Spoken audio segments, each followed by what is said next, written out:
¿Qué cámara comprar en 2025? Hace un año hice un reel sobre qué cámara comprar en el año 2024 y fue un reel que tuvo demasiada interacción, la gente preguntó demasiado, se compartieron inclusive de otras personas recomendaciones, compartimos algunas de las ideas, así que este año decidí hacer un video más extendido del mismo reel que acabo de publicar en mis redes sociales, pero como para extender un poquitico más la discusión sobre qué equipo comprar en 2025. Entonces, vamos a empezar directamente, vamos a ir al grano, partiendo de una premisa bien importante, y es que esta es mi experiencia personal. Creo que cada fotógrafo, cada videógrafo, en base a su experiencia, las marcas con las que ya ha trabajado, esto me refiero a marcas de cámaras obviamente, pues puede dar sus recomendaciones. Yo pienso que las recomendaciones, para que sean lo más justas posibles, deben ir acompañadas de una experiencia con una marca en específico o con unas referencias de equipo en específicos. Entonces, yo voy a recomendar equipos Sony, porque son los equipos que uso desde hace más de 7, 8 años y son los que he tenido la oportunidad de probar en distintas referencias,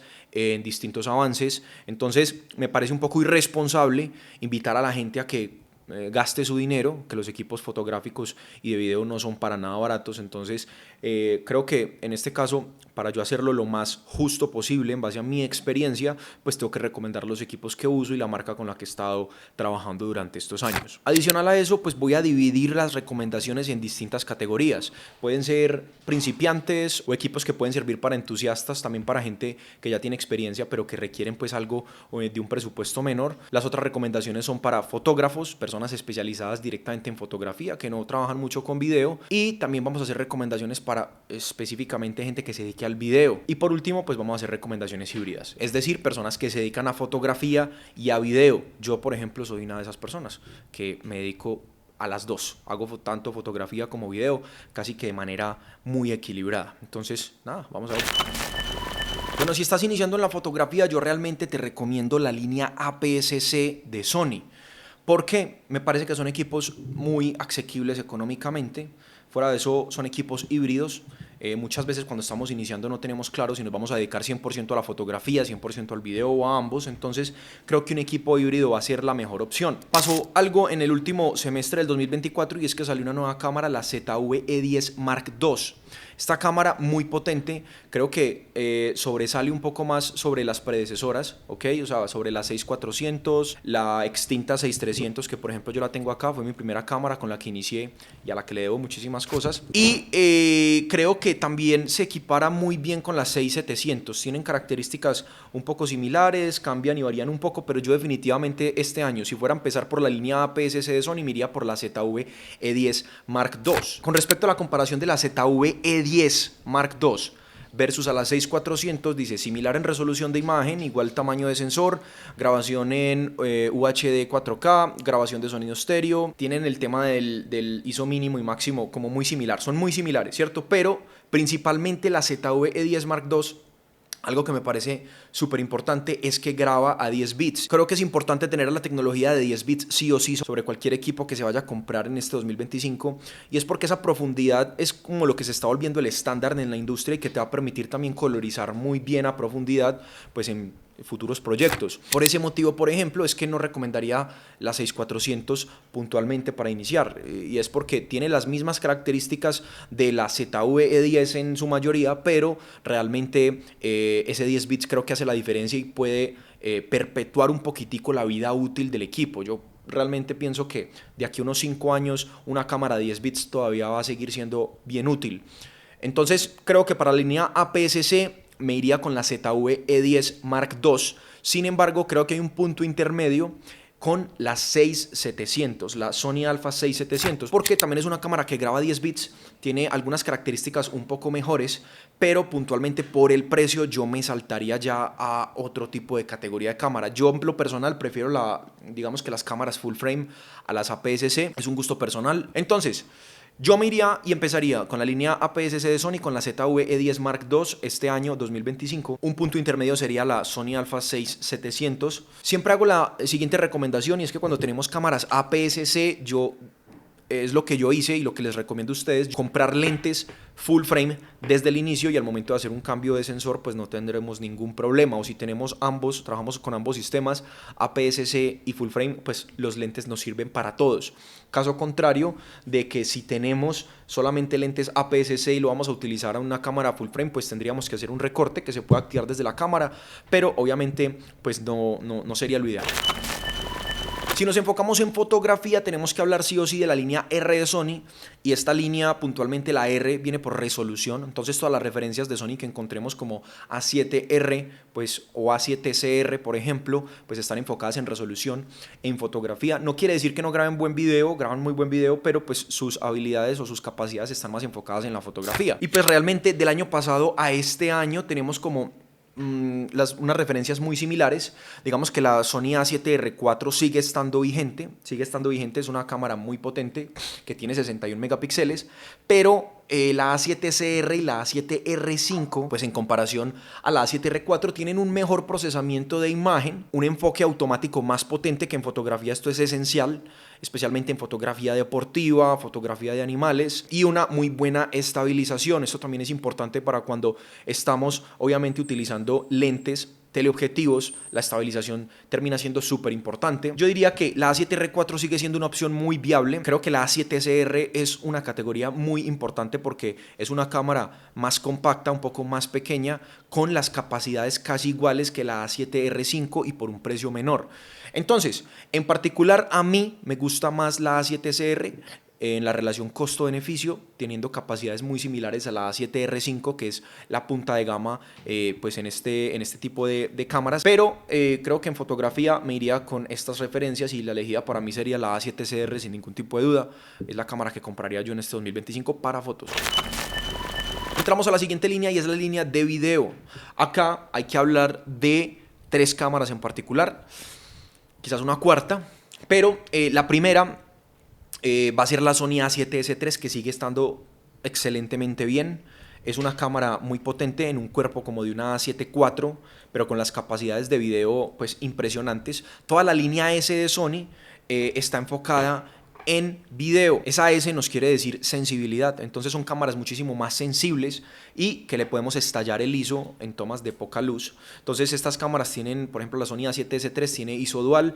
Entonces en ISO 6400 o en ISO 12800 pues no vamos a tener prácticamente nada de ruido, y 12800 es demasiado. También tiene algo muy importante, y es que pues obviamente estas cámaras graban a 4K 10 bits, pero graba también a 4K 120 FPS, que me parece algo súper importante. Yo utilizo bastante en los tipos de video que hago pues 120 FPS, entonces me parece un upgrade súper importante de la versión anterior de la A7C2, que ya es un poco viejita.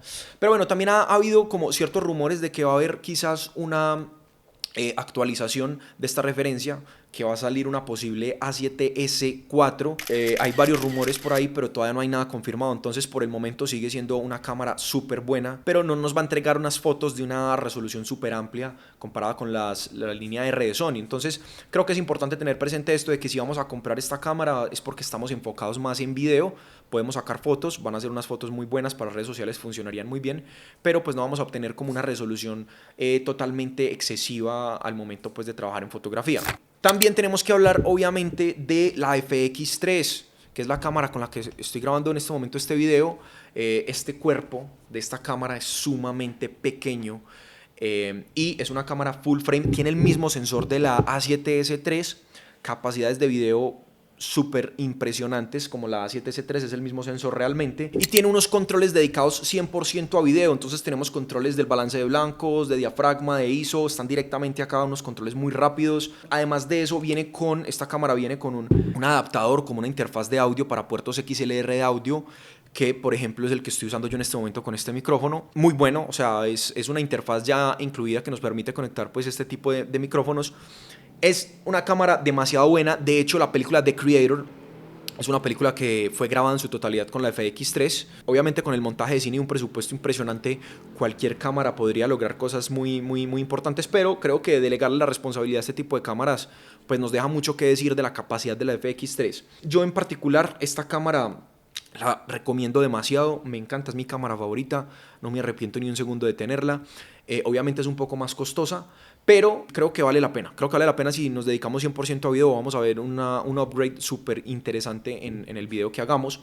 Además de eso, también la última actualización que se hizo a finales de 2024 incluye una función de shutter angle, que es básicamente una función de cámaras de cine. Entonces nos acerca un poquitico más al funcionamiento de cámaras dedicadas 100% a cine. Y aquí hay que hacer un paréntesis porque está también la FX30, que es una cámara que tiene unas características muy similares a la FX3, pero es APS-C, que también es 100% recomendada, pero que yo en particular prefiero irme por la A7S3 o la FX3, ¿cierto? Siendo la FX30 en un presupuesto un poquitico menor, pero con capacidades también impresionantes e increíbles en video.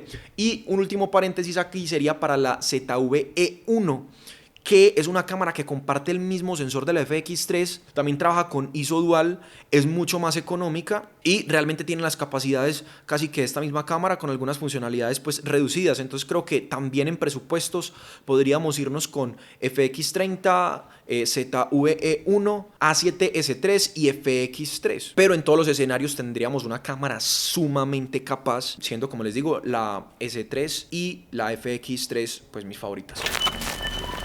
Nos vamos a la siguiente categoría, que es la híbrida, es decir, nos dedicamos tanto a fotografía como a video. Necesitamos una cámara que se desempeñe muy bien en los dos mundos porque hacemos ambas cosas, y en ese caso pues tenemos que hablar sí o sí de la Sony A7 IV. Yo la tengo en este caso acá, es una cámara que realmente es muy potente en fotografía, tiene 33 megapíxeles, pero digamos que su rendimiento es muy bueno. También en video nos graba a 10 bits 4K, la compré hace más o menos unos 5 meses para reemplazar una reliquia que es la Sony A7 III, en su momento la cámara híbrida por excelencia. Sí he tenido problemas, unos problemas de sobrecalentamiento, de overheating, pero es algo que se puede configurar. Es decir, hice varias pruebas, grabamos varias cosas con ella. Al principio me tiraba el aviso de como que estaba muy caliente al grabar en 4K 10 bits de corrido. Es desactivarle la opción que regula el funcionamiento con cierta temperatura. Hay que dejarlo al máximo, la cámara se va a calentar porque se calienta, pero no se va a apagar. Entonces creo que en ese sentido pues es muy fiable. De todas maneras también vi unos accesorios que uno le puede comprar en caso de que uno esté grabando demasiado tiempo, o sea, más de 40 minutos con ella, pero sigue siendo una cámara muy buena, muy relevante, a pesar de que hay rumores de una posible A7 V. Probablemente a mediados del 2025 encontremos esas actualizaciones, una nueva A7S4, una FX3 Mark II y una A7 V, pero a la fecha de este video pues no hay nada confirmado.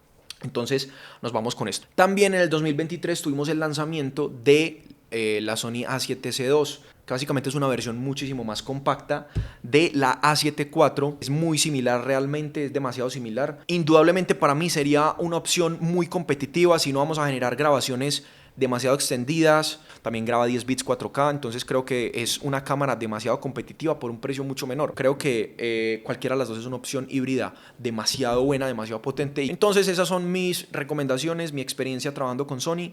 Creo que tenemos igualmente una gama muy potente. Existen muchísimas más marcas muy buenas. Mucha gente trabaja con Lumix y le va súper bien. Mucha gente trabaja con Canon y le va súper bien. Como les decía en un inicio del video, pues para mí es súper importante tener esas referencias muy mapeadas acerca de la experiencia que yo he tenido trabajando con las marcas. No les recomendaría cosas que no he trabajado o sistemas con los cuales no estoy relacionado, porque no sería realmente algo muy transparente.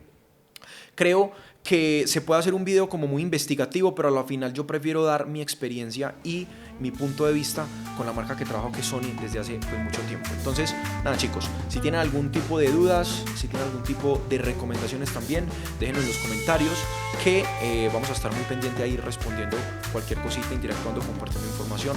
Entonces, nada, nos vemos.